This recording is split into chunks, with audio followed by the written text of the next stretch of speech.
Breaking news from WRAL. Coverage you can count on. And that breaking news is in the southern part of the loop of the Beltline this morning, causing huge delays that you can see right here. It's a crash on eastbound I-40. I'll tell you how to get around it coming up. Plus, WRAL is tracking every single final moment of each 2024 presidential campaign. This is a live look to your left of Dorton Arena there, where former President Donald Trump will rally today. Also to the right, a live look inside. Hundreds of supporters have already showed up. Meanwhile, First Lady Jill Biden will campaign for Vice President Harris in the Triangle. The plans both campaigns have on this Election Day Eve. And we're starting with comfortable temperatures this morning, mid-40s to almost 60 degrees, depending on where you are. It's a great start, but I'll show you when the sun breaks out. And today, we could learn the next steps of an anti-violence program in Durham, how leaders are moving forward after losing 2 programs meant to reduce crime. All right, here we are again. It's Monday. Let's start it all over again, folks. And starting it off a little cloudy, but still an okay-ish day. Thank you for joining us here on WRAL News and Fox 50. I'm Chris Lovingood. And I'm Michelle McConaughey. It's an okay-ish day. It's Monday, so, I mean, how good can it be, really? Not that. Garfield hates Mondays. Yeah. Meteorologist Elizabeth Gardner with a look over a cloudy apex. This is what we're going to be like most of the day. It is fairly cloudy for us this morning. Some sunshine later this afternoon. This Monday morning is kind of special for early risers, of course, because the sun rose today for a work day an hour earlier than it did on Friday. So there's that, maybe easier to get out the door on time this morning. Looking at mostly cloudy skies right now, 53 degrees, and our dew point is sitting at a very comfortable 46. It's a dry air mass. Temperatures are ranging from the upper 40s in the north to 50s to almost 60 degrees in Fayetteville right now. Hour by hour, we'll be in the mid 60s at lunchtime and then upper 60s for highs this afternoon, again under partly cloudy skies. Watching the tropics closely, Rafael may develop here in the next few days. We're going to see potential tropical cyclone 18 moving northward past Jamaica and then across the western tip of Cuba, potentially as a hurricane. And then the big question is it going to feed some moisture up the Mississippi Valley? Probably. One of the models wants to keep it down here to the south, but it is possible that it will push some rain up the Mississippi Valley and that we could see a little bit of that. It doesn't look like it's going to be any sort of big impact for us, especially anytime soon. But we do have a front that comes through on Thursday. That'll bring us a better chance for showers. I'll show you that coming up, Ken. Elizabeth, at 8:02, we're staying on top of that breaking news on I-40 eastbound and there in Cary. Really, this crash on Buck Jones Road in the eastbound lanes causing quite a bit of delay this morning. It's also causing quite a bit of delays in the westbound lanes of I-40 as well, likely onlooker delay traffic there. We're working to see exactly what's going on. We have a crew on the way to the scene. As soon as Laura Levine gets there, we'll get an update. As you widen out the view, you can see the huge delays that it's causing on that southern loop of the Beltline. Let's start with those eastbound lanes that stretches all the way back to Highway 54. You can see the slowdown going right there. You coming out of Cary this morning, use Walnut Street over the US 1 and avoid what's happening there. On the southern loop of the Beltline, you can see the huge congestion on Lake Wheeler Road on I-40 this morning. You're coming in from Garner, Johnston County. I would use the northern loop of the Beltline as a result of what's happening there on the southern loop of the Beltline. We're monitoring a couple of other situations that we want to make sure you know about, and I'll have an update in the next 10 minutes. But if you're heading out this morning, take us with you on the radio. You can listen to us anywhere in the Triangle at 101.5 HD3. All right, thank you, Ken. We are just one day away from Election Day, and North Carolina is busy with both campaigns visiting today. Doors are open right now for Trump's rally at Dorton Arena in Raleigh, and that's where WRAL's Kelsey Coffey is this morning. Kelsey, while Trump is there, Harris's campaign has made several stops in the Triangle. Yes, Michelle, people have been lined up outside of the arena since before 6 o'clock this morning. So right now we're at a parking lot that's off of Trinity Road that's right beside the arena. You can see hundreds of cars there. But we'll take you to some video now so you can see people waiting in line ahead of the rally that's scheduled to start in a few minutes now. President Donald Trump and his running mate, Senator J.D. Vance, were both in North Carolina yesterday. And Trump is scheduled to speak here at the arena in Raleigh this morning at 10 o'clock. Now, while he's speaking this morning, First Lady Jill Biden will be on her way to North Carolina. You can see her here campaigning in Cumberland County just 2 weeks ago. She's expected to land at RDU this afternoon after making a stop in Winston-Salem. She's scheduled to speak in Carrboro at 2, and in Durham at 2:30. So we'll have crews covering all of the rallies that are scheduled for later today, and you can stay up to date both on air and online at WRAL.com. Kelsey Coffey, WRAL News, live in Raleigh. Meanwhile, Vice President Kamala Harris is wrapping up her campaign with rallies tonight in Pennsylvania. Oprah Winfrey and Lady Gaga will join her at a rally in Philadelphia. Katy Perry is expected to perform at a Harris rally in Pittsburgh tonight. Here in North Carolina, Second Gentleman Doug Emhoff will be in Greenville today. And on election night, be sure to join us as the results come in. Starting at 7 p.m., WRAL News and NBC News will partner for results and analysis on local and national races. NBC will be tracking the national picture throughout the night on WRAL, and we will bring you a wrap-up of the big local races during our 11 p.m. newscast. 2 people are hurt after a serious crash in Cary. We first brought you this story as breaking news during our 11 o'clock newscast. Police say the crash involved 2 cars. They collided at the intersection of North Harrison Avenue and Chapel Hill Road. Police say one driver has significant injuries. Authorities believe alcohol is a factor in this crash. And a clerk at a convenience store in Johnston County tells WRAL that he shot and killed a man for his safety. The shooting happened last night at the Shop and Go store on NC 39 and Earpsboro Road, that's south of Zebulon. 22-year-old Jordy Valdez tells WRAL that he pulled that trigger. He says a customer told him the man was trying to get into people's cars. Valdez says that he confronted the man who came after him with pepper spray. He says that he intended to fire a warning shot, but it hit and killed the man. Deputies on scene did not confirm the reason behind the shooting. We are working to learn whether any charges will be filed. Today, the Durham County Board of Commissioners meets days after the decision to end the Bull City United anti-violence program. County leaders announced that decision Friday, effective immediately. The program's mission was to reduce violence by hiring people with criminal histories who could convince others not to get involved in crime themselves. But it has been under investigation for some time. That's because several employees were arrested. The decision to close the program is not on the agenda for this morning's work session, and that starts at 9. A woman is accused of hitting and killing another woman with her car in Raleigh. And new today, that suspect will have their first court appearance in this case. 25-year-old Kiera Brown is facing a murder charge, and she is in the Wake County Detention Center without bond.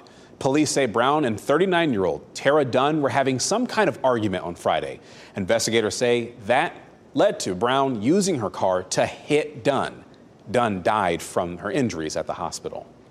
Raleigh police are looking for the person responsible for shooting a woman and a boy. This happened last night on Big Bass Drive off North Rogers Lane. Video from the WRAL breaking news tracker shows several police cars in a neighborhood with parts of the street taped off. Police say no one is in custody at this time, but they do not believe there is any threat to the public.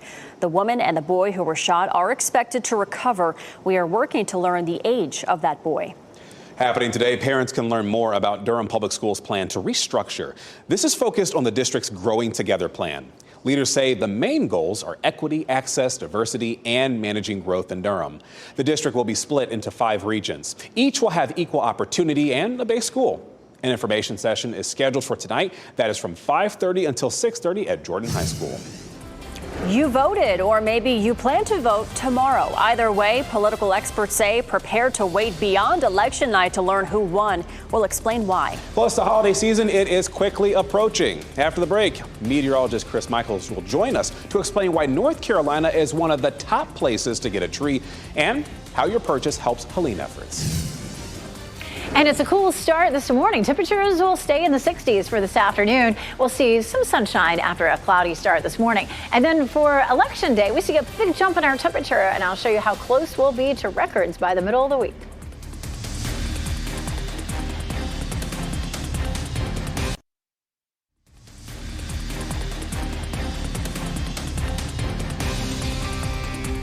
Welcome back on your Monday morning as we take a live look over Lewisburg. A couple clouds in the sky there. That's what your day is going to look like most of today. It's going to be comfortable out there. You might need the jacket as you head out the door. Meteorologist Elizabeth Gardner has a look around town. Taking a look here, some sunshine breaking out there in Fayetteville. We're starting to see sort of the southern and eastern edges of the clouds erode, and maybe a little while longer before we see more sunshine around the triangle. Pretty gray here in Raleigh and Apex, as well as Chapel Hill. Chapel Hill's courtesy of Top of the Hill restaurant, but the sun's already coming out there in Fayetteville. And the farther along we get in the day, the more sunshine we'll see. For tomorrow, we'll watch an approaching front. It doesn't move across the area until Wednesday evening and into the day Thursday, but that's going to be our next best chance for rain. Also, in the tropics, finally, we've been watching this area in the Caribbean for almost 2 weeks, and finally we have potential tropical storm 18 that has developed. First of all, let's take a look at the cloud cover, and you can see the sort of the bottom edge of the clouds now pulling north of Fayetteville. Also along and east of I-95, we're seeing more sunshine, and gradually we'll see the clouds dissipating for the rest of the viewing area. Satellite and radar widen things out. Lots of rain ahead of our front, lots of thunderstorms too. As that moves eastward and crosses the mountains, we're not likely to see anything like that. The front moves close to us and stalls, and a lot of the rain with this will actually be in South Carolina and Georgia potentially. It'll stall near us, but the heaviest rain will not be over our area. Western mountains of North Carolina and then down to the south. And then because that front's not going to move too far across our area, it'll still stay on the mild side behind it. But boy, you know, watching it come our way, it looks really potent, but then all of a sudden we get some of that tropical moisture that comes up out of the Gulf. But the big question is, how far north is it going to come? The models want to bring it to right about there with some minimal amounts of rain for us, but heavier amounts down to the south. So what are our rain chances? It's a 20% chance during the day Wednesday, 40% chance Wednesday night and Thursday, and then down to just a small chance on Friday, just because that front will be in our vicinity. Rainfall is one of the reasons that Christmas trees grow so well here in North Carolina. I know you might start thinking about, can you go to the mountains to pick a Christmas tree this year? Chris Michaels is going to talk more about who is accepting visitors to come and choose trees this year. Forecast rainfall the next 7 days. Again, a lot of that's going to be in the mountains, in Asheville, maybe as much as 1 inch to 2 inches. But for us, maybe a ½ an inch from Raleigh westward, and then less than that in our eastern counties. Potential tropical cyclone 18 could become Rafael. Winds right now at 35 miles per hour, but it's likely to become a hurricane by Wednesday, moving across parts of Cuba and then potentially up the Mississippi Valley with some rainfall. The American model does bring it that way. However, the European model with a weaker system is likely to just keep it down in the Gulf of Mexico and it dissipates. But this version of the model plots does bring it up through the Mississippi Valley. It doesn't mean that it's going to bring very much rain for us. Unfortunately, maybe on Sunday, a 20% chance. So our best chance will be Thursday, but as I showed you, it looks like the amounts would be pretty light for us, Ken. All right, Elizabeth, we're staying on top of that breaking news in the eastbound I-40 lanes over in Cary as a result of this crash right here on I-40 eastbound at Buck Jones Road. It's a crash that we've been following for the last hour now, causing quite a bit of delay in the eastbound lanes, as well as some onlooker delay in the westbound lanes. As we widen out the view, you can see exactly what I'm talking about. This crash right here is not on the Beltline. It's actually on Gorman Street. So anyone coming on Gorman Street will want to avoid this southern loop of the Beltline this morning, because take a look at the slowdown that we're seeing there in those eastbound lanes, stretching all the way back to Highway 54. It's beginning to clear up just a little bit, depending on where you are, but you can see the congestion still building on the southern loop of the Beltline, courtesy of this camera at I-40 and Lake Wheeler Road this morning. Elsewhere, we continue to see really the usual backups on the northern loop of the Beltline, but not as severe as that southern loop. So if you're coming in from Garner this morning, I will lose the northern loop of the Beltline. This crash just happened a little while ago on Nightdale Boulevard in the westbound lane, the Old Knight Road. We're not seeing any problems in that particular area. Just thought you should know about it. But if you're getting ready to head out this morning, you can stay updated on the radio, 101.5 HD3. You can listen to us anywhere in the Triangle. And Jeff Hogan in the WRAL Live Center with an update to a story we've been following for months right now. Raleigh police have made an arrest in a murder case that dates back to Memorial Day weekend. This is 43-year-old Tyron Warren. He was wanted in connection to the Memorial Day weekend murder of 31-year-old Jeremiah Frazier. This is him on the right here. A quick check on WRAL.com shows the story we ran at that time. Frazier was a father of 3 and a local business owner in the area. Small business. He started a car detailing business. He was the father of 3. Family members call him a bright personality with a big heart. All right, thank you for that update, Jeff. A Raleigh storage facility held the livelihood of a family of 9, and now, because of a fire, they have to start over. That fire at a storage facility on Pool Road destroyed the inventory of that family's resale business. Essentially, the owners would buy auction items and then resell them at local flea markets. It's been their business for the last decade to support their 7 children. And the couple says before the fire, they were so close to reaching their dream of opening a thrift store. We're trying to figure it out where to start. Again, it's like we have to turn around and see our kids and, keep going in our goal, because this is not going to stop us. They say that fire destroyed about $10,000 worth of their inventory. New this morning, music industry titan Quincy Jones has passed away at the age of 91. Jones's publicist says he died last night at his home in Bel Air, surrounded by his family. Jones had a vast legacy. Among his best-known credits was as the producer of Jackson's historic Thriller album, Michael Jackson. He also collaborated with Frank Sinatra, Ray Charles, and hundreds of other recording artists. Well, next to tourism, Christmas trees are a driving force of the economy in western North Carolina. Meteorologist Chris Michaels is here now to explain why so many grow in that part of the state, Chris. Yeah, it really comes down to just the climate of the mountains, so much so that the tree that's going to the White House this year comes from Avery County. Liz McLaughlin told us about that last week, and you see it there at the Cartner family farms, again, in Avery County. That happens to be one of the top producers of Christmas tree farms. Now, they did tell us that they sustained some damage from mudslides during Helene that could impact the harvest in a few years from now. In addition to Avery County, Ashe and Allegheny counties are consistently in the top 10 across the country for Christmas tree production. And again, a lot of that has to do with the mountainous climate. In fact, when you look at some of the census, the agricultural census, anywhere between 20 and 25% of natural Christmas trees are grown in western North Carolina, specifically in the high country. This is a part of the state where Fraser firs can be cultivated, especially at the 2,500 foot level or higher. Reason being is that they tend to endure less drought and more rain when the air rises up the higher terrain. There's less heat stress and usually less pests, but a team at North Carolina State is investigating how a changing climate could change the amount of pests that affect these trees. Right now on WRAL.com, I've got a link in this article to many things, one of which is Operation Save Christmas. After Helene, some of the Christmas tree farms being affected. We have a list of the farms that you can visit and also who's accepting visitors in western North Carolina after Helene. Again, all of that is right there on WRAL.com. So many people obviously wanting to help them after Helene. All right, thank you, Chris. After backlash over Vice President Kamala Harris's SNL appearance, it appears NBC is working to make it up to former President Trump's campaign. Trump appeared in an ad at the end of NBC's coverage of the NASCAR playoff race and Sunday Night Football. It appeared to be connected to Harris's 90-second surprise appearance on Saturday Night Live over the weekend. The FCC said her appearance was in violation of the rule requiring networks to give political candidates free and equal airtime. Trump's ad ran for a total of 120 seconds after NBC filed an equal airtime notice. If you're hoping for closure on the presidential race one way or the other tomorrow night, you may need to change those expectations. Mike Emanuel explains why we're not likely to know who the next president will be on election night.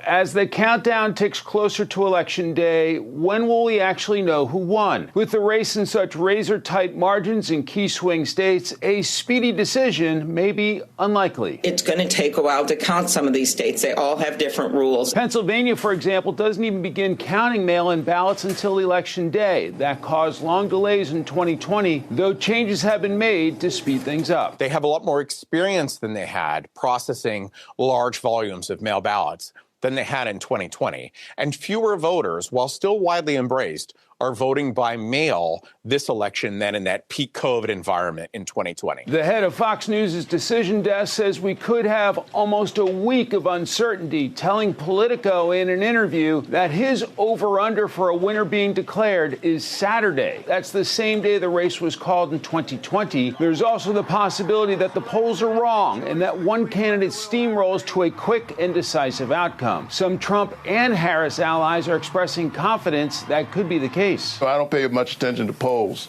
I really trust what I feel on the ground. The race will be decided on Tuesday. We are seeing record turnout. It's going to be a very, very good day for Donald Trump on Tuesday. I'm confident that he's going to win without any question. That was Mike Emanuel reporting. If the outcome is extremely close, it's likely we could also see lawsuits and court battles, which could drag out the process even further.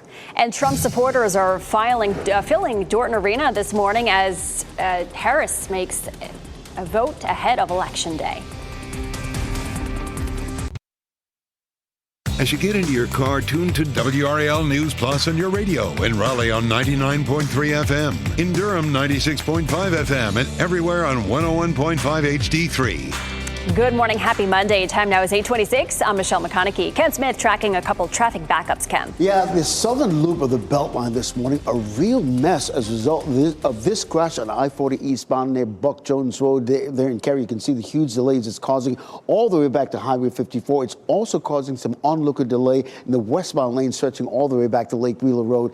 Laura Levine, a photographer, just arrived on the scene. Here's a live look at that scene just now to show you exactly what's going on in terms of the lane closures that we're seeing. You can see right now police have moved that vehicle crash over to the side of the road. So things are beginning to loosen up just a little bit. Of course, Laura Levine will have a live report at the bottom of the hour this morning. But if you can avoid that area altogether, it will be a really good idea to avoid the southern loop of the Beltline this morning. This is what it looks like right now on Highway 54. You can see the congestion they're building, and also on the southern loop of the Beltline on Lake Wheeler Road as well. We'll have an update at the bottom of the hour over at Fox 50. Taking a look at temperatures heading out the door, 53 in Durham and Raleigh, 59 in Fayetteville. We have some sunshine starting to break out there in Fayetteville, and we'll see that in the Triangle by lunchtime. This morning, a little bit more cloud cover for most of the viewing area, but those clouds will be moving on out by lunchtime. A pleasant afternoon for exercise, a high of 68, and then even during the evening hours, we'll keep it in the 60s. Thanks, Elizabeth. Both presidential campaigns are fighting for Triangle area votes on the day before the election. Former President Donald Trump is holding a rally at Dorton Arena in Raleigh. First Lady Jill Biden will be in Carrboro and Durham today to campaign for Vice President Kamala Harris. Next on Fox 50, what police say led to a shooting at a homecoming event at Shaw University. And next on Today, Holiday Jumpstart with deals on fashion, beauty, and home. Now, breaking news from WRAL. Coverage you can count on. That breaking news is in the southern loop of the Beltline as a result of this crash at I-40 near Buck Jones Road. I'll tell you what's going on and how to get around this mess. Also, both presidential campaigns are making stops in the Triangle this morning to work to get your vote tomorrow. You're looking at the hundreds of Trump supporters filling into Dorton Arena this morning ahead of President Trump's rally there. And the Harris campaign is also visiting the Triangle and Eastern North Carolina. How the First Lady and Second Gentleman will urge voters to hit the polls tomorrow. And it's a comfortable start this morning. Temperatures upper 40s in the north to upper 50s down south. It's cloudy to start with, but I'll show you when the sunshine arrives and some much warmer temperatures. And a store clerk is sharing with WRAL why he shot and killed a man while at work. What the man was doing at the convenience store that made the clerk pull the trigger. We have that story and so much for you coming up on Election Eve. It's Monday. Thanks for sticking with us. I'm Michelle McConaughey. I'm Chris Levingood. Election Eve. I haven't heard they said that before, Election but Eve. I suppose that's how you categorize it. We'll get started with your weather forecast. We have Elizabeth Gardner getting you a look at RDU. I mean, it's kind of the same across our area. A lot of cloud coverage. We do. This deck of clouds is fairly thin, and it's likely to start breaking up by lunchtime. We're beginning to see some sunshine in some of our southern counties, especially around Fayetteville or east of I-95. That sunshine's already breaking out. Around the Triangle, though, 53, cloudy, so it's cool and, on the gray side. It is 59 in Fayetteville, 58 in Clinton. That's why the temperatures are so much warmer here. We're already seeing some sun and fairly cool in the upper 40s around Roxborough and South Hill. Lunchtime temperatures in the mid-60s, and we'll climb to the upper 60s for highs this afternoon. But we're going to see a big shift in our wind to really warm things up starting for tomorrow for Election Day. So we'll walk through the timeline for the temperatures tomorrow. By the time we get to Wednesday, we may have Hurricane Rafael here moving across Cuba and potentially bringing some rain to the Mississippi Valley. It's likely to weaken before it makes landfall. If it does make landfall there along the Gulf Coast, possibly around Louisiana or Mississippi, it's possible that it would weaken before it makes landfall. So we're going to talk about the different scenarios coming up, Ken. All right, Elizabeth, we have some brand new information about the situation that we've been following on I-40 eastbound near Buck Jones Road. This initially came across across as a crash, but now we're learning as we widen out the view and you see how much of a delay it's causing in those eastbound lanes as well as the onlooking delay in the westbound lanes. We're being told that it's a shooting investigation. Let's get right to WRAL's Laura Levine just arriving on the scene. Laura, set the scene for us. What do you know? Ken, yes, a very unusual situation right now. We are here right off the side of the interstate. You can see that RPD has one lane blocked off. This call came in around 6:40 this morning, initially as a crash, but we have since learned through broadcastify radio traffic that it is actually a shooting investigation. You can see several Raleigh police vehicles here parked on the side of the road, but they're paying most of their attention to this stranded vehicle. They're looking inside of it. They're pulling items out. From broadcastify radio traffic, we know that a woman was shot here in the leg. I want you to take a listen to some of the response from Wake County Fire and EMS this morning. It's going to be a shoot. We got gunshot wound through to both legs. We're doing patient care right now with, she got GSW to the left thigh femur exit. No into the right leg, no exit wound on the right leg. Yes, so just to recap here, we're talking about a shooting investigation on the interstate during rush hours. You can see traffic moving at a slow and steady pace with that lane still blocked off this morning. I have reached out to Raleigh police to try to get some type of information, some details into what exactly happened here. Are there any suspects that they're looking for at this time, and the condition of the woman who was shot? I'll send it back to you, Ken. That situation that's happened right there in I-40 eastbound. Again, those one lanes closed as a result of this shooting investigation. You can see the huge delays it's causing in both directions this morning. And to that end, this is a live look at I-40 and Highway 54. And you can see the huge delays it's causing there. Things are beginning to thin out just a little bit on the southern loop of the Beltline on I-40 and Lake Wheeler Road in those westbound lanes, which is a good thing. We're also seeing the usual congestion building on those US 1 Capitol Boulevard coming in from Wake Forest. I just checked the sensors. You're looking at maybe an 8-minute delay coming into the capital city this morning. Listen, if you're getting ready to head out, stay on top of anything that's happening on your morning commute. Listen to us anywhere in the Triangle at 101.5 HD3. Polls open for Election Day in less than 24 hours. And today, the candidates for president are making their last pushes for support in battleground states, including here in North Carolina. Doors are open right now for Trump's rally at Dorton Arena in Raleigh. That's where we find WRAL's Heidi Kirk. Heidi, people are already filling into the arena there. And I mean, that looks like a pretty big crowd already. Chris, good morning. It has been a very busy day here at Dorton Arena already so far. We've seen long lines all outside the arena this morning. Lots of excited people just one day ahead of Election Day. In fact, you can see the crowd here behind me. We've had several speakers so far this morning. And it's not the first time the former president has been here this week in this battleground state of North Carolina. He's actually been here several times, including with his running mate, Senator J.D. Vance. Now, while he's speaking here today, First Lady Jill Biden will also be on her way to North Carolina. You can see her here campaigning in Cumberland County just 2 weeks ago. She's expected to land at RDU this afternoon after making a stop in Winston-Salem, and she's scheduled to speak in Carrboro at 2 and in Durham at 2:30. Now, we spoke with people attending this rally outside who say several issues have already motivated them to cast a ballot. I want to make sure that we are vetting people that are coming into our country for the safety for us here. The other one is I would just like crime to be under control. And I do like people making sure that we have states' rights. And of course, we're going to continue bringing you live updates from here at Dorton Arena and at the other rallies throughout the Triangle all the way through Election Day. Heidi Kirk, WRAL News, live in Raleigh. And Vice President Kamala Harris will campaign across Pennsylvania today. She'll hold a final rally tonight in Philadelphia. She was in Michigan last night to speak to students at Michigan State University. Her running mate, Governor Tim Walz, held a rally last night in Gastonia. Here in North Carolina, second gentleman Doug Emhoff will be in Greenville later today. And on election night, be sure to join us as the results come in starting at 7 p.m. WRAL News and NBC News will partner for results and analysis on local and national races. NBC will be tracking the national picture throughout the night on WRAL. We'll bring you a wrap-up of the big local races during our 11 p.m. news. Your time is 8:37. 2 people are recovering from a crash last night in Cary.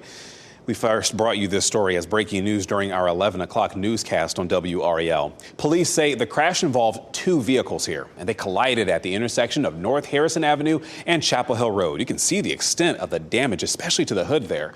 Police say one driver has significant injuries, and authorities believe alcohol was involved in this crash. A clerk at a convenience store in Johnston County told WRAL he shot and killed a man for his safety. The shooting happened last night at the Shop and Go store on NC 39 and Earpsboro Road. That's south of Zebulon. 22-year-old Jordy Valdez told WRAL a customer informed him of a man trying to get into people's cars. Well, Valdez confronted the man, he says, came after him with pepper spray, and that is when Valdez says he meant to fire a warning shot but wound up shooting the man. Investigators haven't confirmed that story, though. We are working to find that out, and we are working also to learn whether any charges will be filed. Today, the Durham County Board of Commissioners meets days after the decision to end the Bull City United anti-violence program. County leaders announced that decision on Friday, effective immediately. The program's mission was to reduce violence by hiring people with criminal histories who could convince others not to get involved in crime themselves. But it has been under investigation for some time after several employees were arrested. The decision to close the program is not on the agenda for this morning's work session. That gets started in 20 minutes at 9 o'clock. A man has serious injuries because he was shot during a homecoming event at Shaw University. That happened on Person Street around 12:30 yesterday morning. And the university is saying an argument in a parking lot, that is what led to the shooting. Students nearby heard what happened. I was honestly in shock because I was asleep at the time, and I remember I just woke up to the first gun sound. It's not clear though whether the person who was shot was a student. The Carolina Panthers are taking some winning momentum on their trip to Germany. The Panthers got their second win of the season yesterday. They beat the New Orleans Saints 23-22. Running back Chuba Hubbard broke through for the second touchdown of the game. The Panthers now go overseas. That is where they will play the Giants in Munich next Sunday. Sam Darnold was the star of Sunday Night Football. His Minnesota Vikings trailed at halftime, but Darnold threw 3 touchdowns in the second half to lead his team to a win over the Indianapolis Colts. They got that win 21-13. The Vikings are now 6-2 on the season. The NFL's Week 9 wraps up tonight with a rematch from Super Bowl 55. The Chiefs are trying to stay unbeaten as they host the Buccaneers. Kickoff is tonight at 8:15 on ESPN. The nation's capital is taking measures to keep government workers and buildings safe this election day. The warnings intelligence officials have received about potential violent protests. Plus, outrage about the Spanish government's response to catastrophic flooding. It's growing. How angry crowds reacted when the king toured that damage. And we'll take you live out to North Hills this morning after one of the driest Octobers on record. We could use some rain. Meteorologist Elizabeth Gardner shows you how much is forecast for central North Carolina this week and when.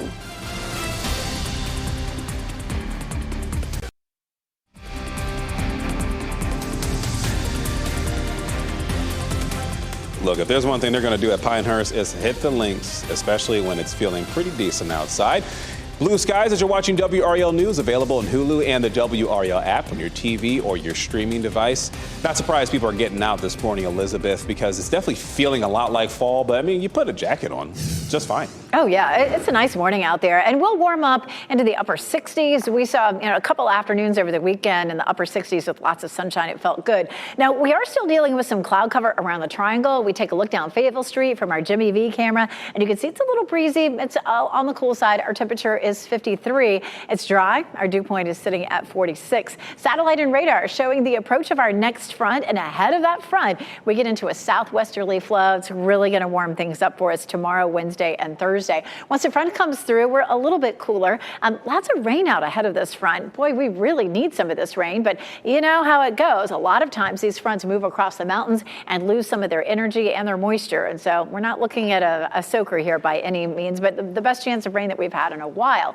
Our temperatures are mainly in the 50s now, 50 in South Hill, 59 in Fayetteville. Down here in Fayetteville, Clinton, and Southern Pines, we've seen the sun breaking out. It's still cloudy in a good bit of the other parts of the viewing area, but those clouds will be dissipating as we get through the afternoon. 69 in Raleigh, 67 Durham, 74 in Fayetteville. And what a beautiful weekend we had.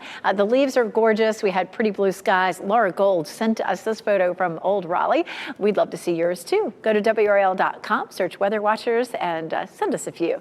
67 is our normal high, so 69 today is pretty close to that. Our shift in wind direction to southerly is really going to warm things up for Election Day tomorrow, and then it stays warm on Wednesday and Thursday. Wednesday is likely to be on the drier side, but we could see some showers first thing Thursday as our front moves across the area. That 80, though, on Wednesday is close to a record high. 83 is the record in Fayetteville, 84 is the forecast high, 85 is the record, so we're close to it. You know, every time I see this, I'm like, really? Is our normal low 43? You know, we've been close to it, you know, kind of on and off, but look at the rest of this week. Through Saturday, our overnight lows will be in the mid-50s to mid-60s, so really warm overnight period, and that's because of the high-pressure system. As it slides down the coast, it will shift our wind direction. High-pressure systems rotate clockwise, so when it gets just even with us, we're back into a southerly flow. You can see how the temperature contours turn to red, and we stay above average most likely all the way through the middle of November. And even looking ahead, it could be even farther than that. Maybe that we stay above normal for most of the month. It will be a pleasant day for voting tomorrow, and then of course we're really warming up for the middle of the week. All right, we're staying on top of that breaking news here in the WRAL Traffic Center. The situation that initially came in as a crash, but now we're being told that it's a shooting investigation at I-40 and Buck Jones Road. We got a live look at that scene right now. Laura Levine just reported that investigation has now moved off to the side of the road and all lanes are open on I-40 eastbound this morning. Laura will have a live report coming up at the top of the hour over on, right here on Fox 50. All right, thank you, Ken. What's expected to be the most expensive U.S. strike this century may come to an end today. Boeing union members will decide whether to accept a contract deal and head back to work or reject it and keep striking after more than 7 weeks. Amy Kiley reports this vote has national and global implications. For me personally, it's okay. Could it be better? Absolutely. Striking Boeing workers are voting today on the company's latest contract offer. They're deciding whether to continue what has become the costliest strike for the U.S. economy this century. The new deal involves a 38% raise over 4 years. That's up from an offer of 35% last month, but still shy of the union's original demand of 40%. Boeing's also offering a ratification bonus of up to $12,000. This is better than our last offer. But I think they can do a little bit better. But we need to get back to work. Union leaders warn the deal might be the best they can get. Some workers seem ready to accept it after striking more than 7 weeks. Others are holding out for more. I don't care how long it takes. That's why I'm out here. I want my pension back. I don't care how much money Boeing is losing. Analysts say the Boeing strike is significant enough that it put a temporary dent in Friday's jobs report. It's also affecting global travel as airlines await new planes. With so much at stake, the acting U.S. Labor Secretary says she's been facilitating negotiations personally. Collective bargaining works. It doesn't always look pretty from the outside, but when workers have a voice, it's better for everybody. I'm Amy Kiley reporting. Tomorrow, Democrats are hoping to break the Republican supermajority in the North Carolina General Assembly. Republicans hold 60% of the seats there, and this allows them to override vetoes from the governor. This election, Democrats are using a new strategy to gain seats. They're connecting Republican lawmakers to the party's nominee for governor, Mark Robinson. Political attack ads accuse Republican legislators of supporting some of Robinson's comments on abortion. You can read about which races they're targeting and what political insiders think about this strategy. That's in the NC Capitol section of WRAL.com.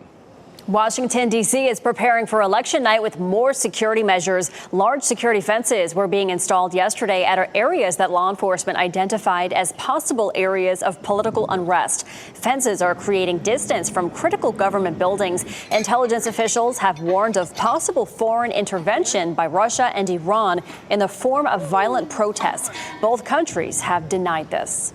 Just a heads up, if you need a ride to the polls on Election Day, the city of Raleigh can help. The city council agreed to waive charges for city buses on November 5th. In other words, they're going to be free. The city hopes this will encourage people to get out and vote. Today, CDC Director Dr. Mandy Cohen will be in Raleigh. Cohen will be part of a roundtable event at the Southeast Raleigh YMCA. She'll be joined by Suzanne McCormick, the president and CEO of YMCA of the USA. They'll talk about how the Y helps people get the services they need for positive health. They'll also give an update on a pilot partnership between the YMCA of the Triangle and Blue Cross Blue Shield, North Carolina. It's all happening at 11 o'clock this morning. Cleanup efforts remain underway in the southeastern region of Spain after last week's catastrophic flooding there. At least 200 people are confirmed dead and hundreds are still missing. Crews spent the past 2 days working to clear out mud and debris from the streets of Valencia. The Spanish military has also stepped in and helped remove damaged cars. And in a show of solidarity, farmers loaned their tractors to towns that were devastated by these floods. And Michelle, an angry crowd of flood survivors threw mud at the King of Spain and other leaders during a visit to some of the worst hit areas. Police had to step in as the crowd called the group murderers and then threw mud at them. People are angry with the government's response to historic natural disasters. They are criticizing the government for what they consider is a lackluster warning. People also say volunteers have had to step up while the government's response has fallen short. The floods killed at least 200 people and affected thousands of survivors. The Coast Guard has suspended the search for 4 missing people after a boat capsized in California. 3 adults and 3 kids were on the boat when it overturned Saturday north of San Francisco. Rescue crews searched an area covering more than 2,100 square miles. One of the boaters was found dead. An 11-year-old boy was found alive after he floated to shore on a cooler. An official leading the search says the probability of finding the other 4 alive is unlikely. There's a home in Durham that's been abandoned and has deteriorated for more than a decade. And tonight at 6, WRAL investigates why it is still standing even after years of complaints and violations. Not getting any answers from the city, well, neighbors came to us. I feel like we've been more than patient, and now it's time to speed up the progress. You'll hear what the city says about why that house is still there and what's next in this process. Again, that story tonight at 6. Hundreds of people turned out to support research for type 1 diabetes. This group used to be called JDRF and recently changed its name to Breakthrough T1D. WRAL's Deborah Morgan emceed yesterday, as she has for more than 20 years. The walk has raised more than $500,000 so far. It's incredible. And before we go to break, here's a look at your winning lottery numbers. We'll get another check on weather and traffic coming up next.